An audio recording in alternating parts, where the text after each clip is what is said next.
Vamos a conversar sobre el particular con dos constitucionalistas, con los doctores Gustavo Gutiérrez Tixe y con el doctor Omar Cairo, a los que saludo. Buenas noches, ¿cómo están, señores, caballeros? Buenas noches, Mario. ¿Qué tal? Mario, bien, lo primero que les quiero preguntar es si ustedes participan de esta percepción de que existe un apuro, una precipitación innecesaria en el proceso que está tratando de llevar adelante esta comisión del Congreso. Empecemos con... Sí, bueno, ya empezó alguien. A ver, ¿quién? Sí, adelante. A ver, Omar. Si le parece bien a usted, Mario, comienzo. Me parece muy bien, sí, por favor. Gracias. Bueno, creo que hay un apresuramiento preocupante.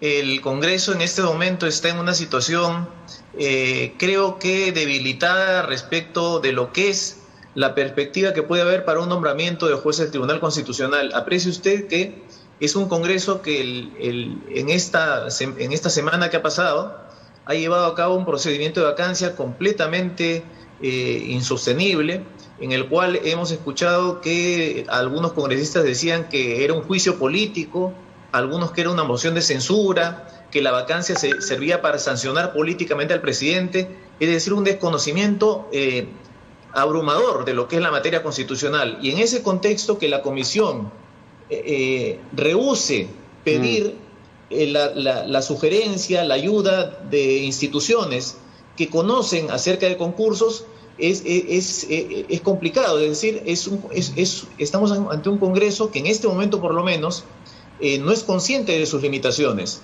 y por lo tanto pretende de esa manera llevarlas adelante. Yo le pongo un ejemplo de cómo puede, cuál debe ser la mirada afinada que debe tener este Congreso. Por ejemplo, el Congreso ha nombrado a 3 abogados constitucionalistas ante el TC como su patrocinante.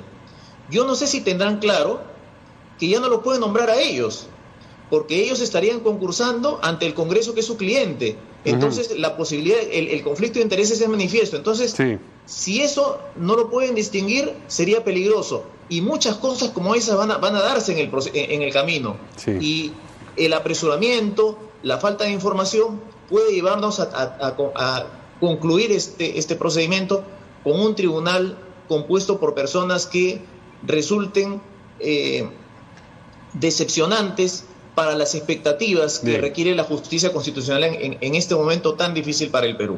Muy bien. ¿Qué dice sobre el punto el doctor Gustavo Gutiérrez Tixe? ¿Le parece también que hay apresuramiento? No, yo de ninguna manera creo que eso pueda suceder, porque se trata de la asignación de una competencia propia de los parlamentos en el mundo, que en algunos países las comparten con el Poder Ejecutivo, pero usualmente desde su origen es una competencia del Parlamento y por tanto, más bien, si el Parlamento no cumple con su función de nombrar a magistrados que ya no están en el cargo por más de un año de manera legítima porque ya les venció sus mandatos, en consecuencia están incumpliendo con un deber constitucional. Yo diría más bien que esto es una omisión injustificable y que todo lo contrario. Y es más, el propio presidente de la República ha puesto las reglas de juego. Prácticamente el motivo de la disolución fue que el Parlamento avale su proyecto de reforma de ley orgánica, y lo que ha hecho este Congreso es aprobar prácticamente a ojo cerrado las propuestas que planteó el presidente. Entonces, si ya las propuestas que planteó el presidente están aprobadas en la ley orgánica, ya me parece demasiado, qué sé yo, por decirlo menos, ya demasiado cuestionable que se pretenda impedir que el Parlamento cumpla su rol. Además, que no hay que olvidar que aquí, como en el caso de la vacancia, se requiere un alto consenso de 87 votos, y más bien es una garantía de que va a ser un procedimiento adecuado, porque si en la vacancia no se obtuvo los 87 votos para elegir a los nuevos magistrados, pues van a tener que haber importantes consensos. Y ya la ley aprobada por el Congreso establece una serie de garantías, como por ejemplo veedurías, mecanismos de fiscalización que ya van a permitir mayor transparencia de este procedimiento. Además, por cierto, hay una cosa conceptual, ¿no? Por favor. Que hay algunos congresistas que confunden con el señor Costa. Este no es un concurso para elegir a 6 técnicos o gerentes del cuerpo jurídico del Estado. No vamos a elegir a miembros del Tribunal de Servir, ni de la Junta Nacional de Justicia, que tienen un rol eminentemente técnico, sino vamos a elegir también a magistrados que tienen que tener una vocación de estadista, compromiso con los valores democráticos, capacidad de valoración de eventos políticos como los que vienen sucediendo, ¿no? Si uno revisa inclusive a algunos especialistas que han apoyado al presidente de la República, como por ejemplo el profesor César Landa, va a poder advertir que la naturaleza del juez constitucional precisamente implica un proceso de selección distinta, donde se valore también la legitimidad de la persona por su trayectoria y por su respaldo y sus credenciales democráticas, que no es un punto central en el caso de elección de gerentes o de funcionarios técnicos de otros sectores. ¿Y el reglamento que deben aprobar puede en efecto discernir o funcionar como un cernidor, digamos, para que esas características que usted ha señalado sean efectivamente las que permitan decir, este es el grupo de aspirantes que vamos efectivamente a llevar delante del Pleno? ¿Ese reglamento puede tener esos dientes, digamos, para seleccionar esas características? Empecemos con usted mismo ahora y luego vamos con el doctor. Bueno, lo que ocurre, como te comento, que el procedimiento de elección es totalmente distinto, ¿no? Sí. Mientras que en el caso de la Junta Nacional de Justicia para elección de jueces o de funcionarios del más alto nivel del gobierno, se articula básicamente sobre el principio meritocrático. En el caso del Tribunal Constitucional es distinto. El principio meritocrático va a ser un elemento sumamente importante, pero finalmente es una elección política. Es una elección política que muchos no lo quieren entender porque hay una tendencia a judicializar la política, ¿no? Ya lo hemos visto no solamente con el caso reciente de la vacancia, sino también muchos presidentes imputados por delitos de corrupción han pretendido judicializar la política, como lo hizo en su momento Alan García con los narcoindultos o el mismo Alejandro Toledo con el caso de Lavallato. Entonces, tratar de ir a un juez para impedir rendir cuentas ante la representación política. Este caso es parecido, es un proceso de selección política que finalmente, como les digo, si uno revisa el derecho comparado, en algunos países los elige el Poder Ejecutivo discrecionalmente y el Congreso, en cada uno en una proporción, y el Poder Judicial, y en otros lados los elige propiamente el Parlamento. Y el parámetro fundamental va a ser el consenso, y el consenso va a implicar que tengan que conseguir los 87 votos, que no es nada sencillo, por cierto, y que más bien la fórmula que se ha empleado con la propuesta del señor Vizcarra, del presidente Vizcarra, creo que es saludable. Ya se han establecido los límites y las garantías para todo el procedimiento. En consecuencia, no podemos ser tan suspicaces con un reglamento, sino más bien todo lo contrario. Tenemos que ser vigilantes para que no ocurra lo que dice el señor Cairo, ¿no? Probablemente que no postulen quienes son abogados del Congreso, no lo sé, ya se verá en su momento, pero sin embargo creo que sí es imperativo que alentemos que el Congreso cumpla su función, cumpla su rol. No se puede impedir. Tampoco, fíjense, tampoco no es que el presidente haya salido ileso del procedimiento de vacancia, pero no se puede decir que este presidente está deslegitimado para cumplir su rol de designar embajadores o de ejercer tareas de Estado. Definitivamente las tiene que hacer. Bien, vamos a darle la palabra al doctor Cairo, porque creo que tiene algunas cosas que responder, pero además le agrego la pregunta si él también piensa que esta es una elección política. Yo lo que pienso es que es una elección hecha por un órgano político, pero que en ningún país del mundo se hace, de democracias sólidas, se hace en base a criterios políticos. Es verdad que en España hay jueces constitucionales que son elegidos por cierta bancada y por otra, pero todas son personas con un alto perfil meritocrático constitucional. Es decir, no es el que está con mi tendencia y por eso lo coloco, como han pasado en las repartijas que han habido. Eso no puede volver. Le pongo un ejemplo. La Corte Suprema tiene un perfil político importantísimo en Norteamérica. Nixon nombró al juez Rehnquist como juez supremo. Cuando hubo que decidir si Nixon entregaba las cintas de grabación a la Corte Suprema, Rehnquist votó en contra de Nixon. Entonces tenemos que elegir jueces que sean capaces de votar en contra de quienes lo nombren. Y eso requiere una calidad profesional, una seriedad, un brillo que no se consigue con un apresuramiento como este. Estamos ante un Congreso que desconoce la diferencia entre juicio político, vacancia y responsabilidad política y sanción política. Entonces, caramba, es peligroso porque lo que salga de la comisión va a ir al Pleno. Y el Pleno al final va a decidir, si decide en base a criterios políticos, dirá, caramba, y yo quería vacar al presidente, ¿cómo votó esto? ¿Qué piensa este señor de la vacancia? Entonces no voto por él. Ese tipo de criterios es realmente peligroso para lo que significa construir un tribunal. En realidad, cuando se nombra un tribunal, cada bancada tiene sus preferencias, pero al final hay un consenso en la calidad meritocrática de los designados, del tribunal que se nombra. Y el país no siente vergüenza de su tribunal, el Congreso no siente vergüenza de los que ha nombrado, siente orgullo más bien. Y para que eso pase, tiene que haber un clima bastante distinto al que hay en este momento, en el cual se pretende correr, en el cual se piden recomendaciones a instituciones que tienen alguna experiencia en materia de concurso, y se dice, no, hay que avanzar nomás. Entonces, es peligroso. Sería lamentable, por ejemplo, que el Congreso nombre a uno de sus patrocinados como magistrado.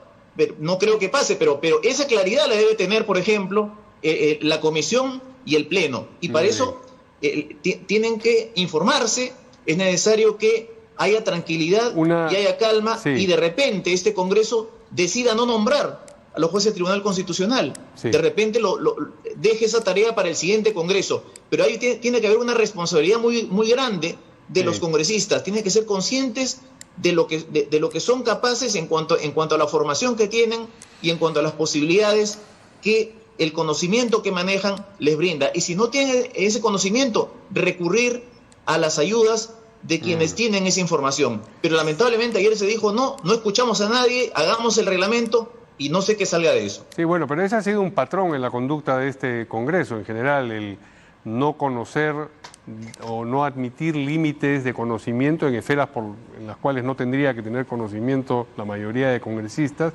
y seguir adelante con los procedimientos que tienen entre manos. Es improbable que dejen para la próxima conformación parlamentaria la elección de ese Tribunal Constitucional. Antes de darle la palabra al doctor Gutiérrez Tixe, una pregunta al doctor Cairo adicional. ¿Usted cree, sin embargo, que es mejor la manera de elegirlos por concurso público, que es la que va a regir ahora, que por invitación, que es la que regía antes? Sin la menor duda. Es mucho mejor. Ajá. Es mucho mejor, pero eso no quiere decir que esté exenta de peligros. Toda herramienta puede ser utilizada para hacer daño o para construir. Sobre el mismo punto, el doctor Gutiérrez, por favor. Bueno, fíjate que no quiero ser dueño de la verdad, pero yo creo que el colega Cairo está afirmando algo que a mí me sorprende de doble manera, porque somos muchos los profesores de Derecho Constitucional que creemos que estamos ante procedimientos políticos. No son solamente congresistas ni son solamente constitucionalistas. El señor Cairo y dos o tres personas que seguramente con mucha altura tienen esa perspectiva, pero son temas debatibles y son muchos los profesores que estamos convencidos de acá, la vacancia y los procedimientos que hay en el Parlamento son procedimientos propiamente políticos. Lo que más me llama la atención es de que se pretenda, siendo constitucionalistas, pretender decirle al Parlamento que no cumpla su función.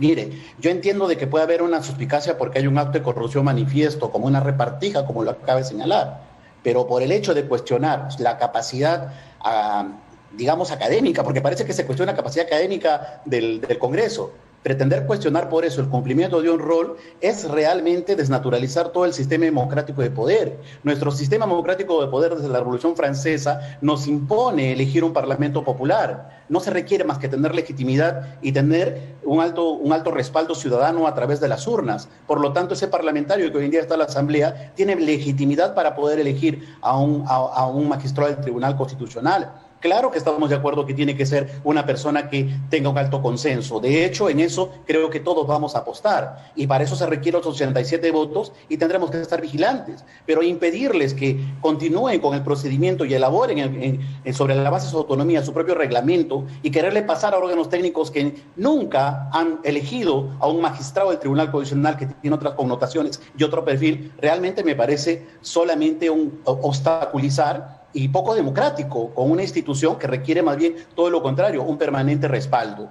Todos los procesos de selección de los magistrados del Tribunal Constitucional han sido polémicos, pero yo no creo que ningún magistrado del Tribunal Constitucional hasta el día de hoy sea cuestionable o no haya tenido una trayectoria democrática y haya sido un académico importante. Yo creo que todos, inclusive los que están el día de hoy en el Tribunal Constitucional, han habido también procedimientos por concurso público. El doctor Ricardo Bumón y todo ese colegiado ingresó por concurso público, no es nada nuevo. Sí, se ha vuelto. Y tampoco no es que este tribunal sea peor, Congreso sea peor que los otros. De hecho, todos los congresos tienen cosas buenas y cosas malas. Claro. Pero lo cierto es que no podemos nosotros impedir que se ejerza una función constitucional. De hecho, hay gran parte del país que piensa que el presidente no está en condiciones de ejercer su función. Pero claro que tenemos que respaldarlo todos. Es un deber imperativo respaldar al presidente si está en el cargo, no ha sido vacado, simplemente si le ha ratificado, tenemos todos que apoyar a que ejerza su función como presidente. ¿Cómo vamos a hacer lo contrario con el Congreso? Realmente me parece preocupante. Más bien, estemos vigilantes y busquemos, como dice el doctor Cairo, busquemos que los que sean elegidos sean los mejores y lo más pronto. ¿Por qué? Porque ya va más de un año que no tenemos miembros legitimados con el mandato. Tienen mandato vencido. Definitivamente eso no puede continuar. Vamos a darle nuevamente la palabra, va a tener una intervención más cada uno.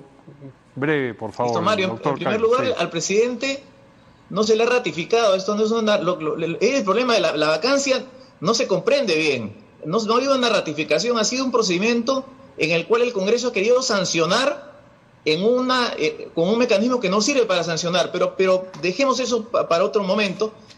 Yo no estoy diciendo que se le prohíba al Congreso nombrar, que se le quite esa función, que la tiene y la puede ejercer. Lo que estoy planteando es que la ejerza y que se dote de los elementos que le permitan ejercerla con solvencia, y si no, que responsablemente permita que sea el otro Congreso el que lo haga. Es decir, el Congreso tiene la función de elegir miembros del TC, pero no tiene la obligación de hacerlo.